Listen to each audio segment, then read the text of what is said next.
নিয়ন্ত্রণ হারিয়ে উল্টে গেল গম বোঝাই লরি। ঘটনা আসানসোলের কুলটি থানা চৌরাঙ্গি ফাঁড়ির অন্তর্গত চৌরাঙ্গি ওভারব্রিজের ডিভাইডারে নিয়ন্ত্রণ হারিয়ে ধাক্কা মেরে নিয়ন্ত্রণ হারিয়ে উল্টে যায়। ঘটনার প্রসঙ্গে জানা যায়, মঙ্গলবার সকালে উত্তরপ্রদেশের থেকে গম নিয়ে কলকাতার উদ্দেশ্যে যাচ্ছিল লরিটি। যদিও অল্পের জন্য বড়সড় দুর্ঘটনা থেকে রক্ষা পায়। লরির চালকও খালাসি পলাতক। ঘটনাস্থলে চৌরাঙ্গি ফাঁড়ির পুলিশ ও এনএইচআই পেট্রোলিং টিম।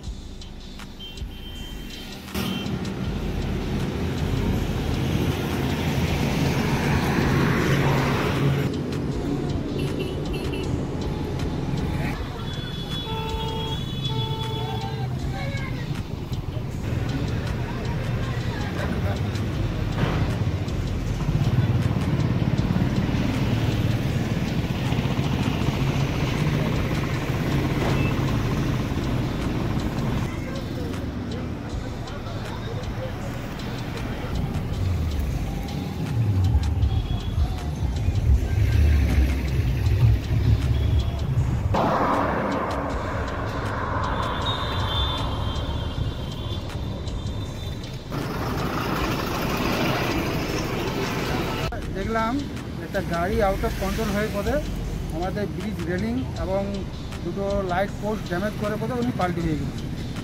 কোথা থেকে কোথায় আসছিল এটা ইউপি থেকে যাচ্ছে কোনো কলকাতা। এটা কতক্ষণ আগে হয়েছে? এটা ভোর 5টা নাগাদ হয়েছে। ড্রাইভার কি ইনজোর্ড? ঠিক আছে, উনি কারোর ইনজোর্ড আছে? না না ইনজোর্ড নেই, ড্রাইভার ঠিক আছে। ড্রাইভার সবাই ঠিক আছে, কারো কিছু চোটঘাট কিছু লাগেনি। গাড়িটাতে কী লোড ছিল? গাড়িটাতে গম লোড আছে। এটা কোথায় হয়েছে? এটা হচ্ছে আপনার চৌরাঙ্গি ব্রিজ। আপনার নাম? আমার নাম সোমনাথ সিং।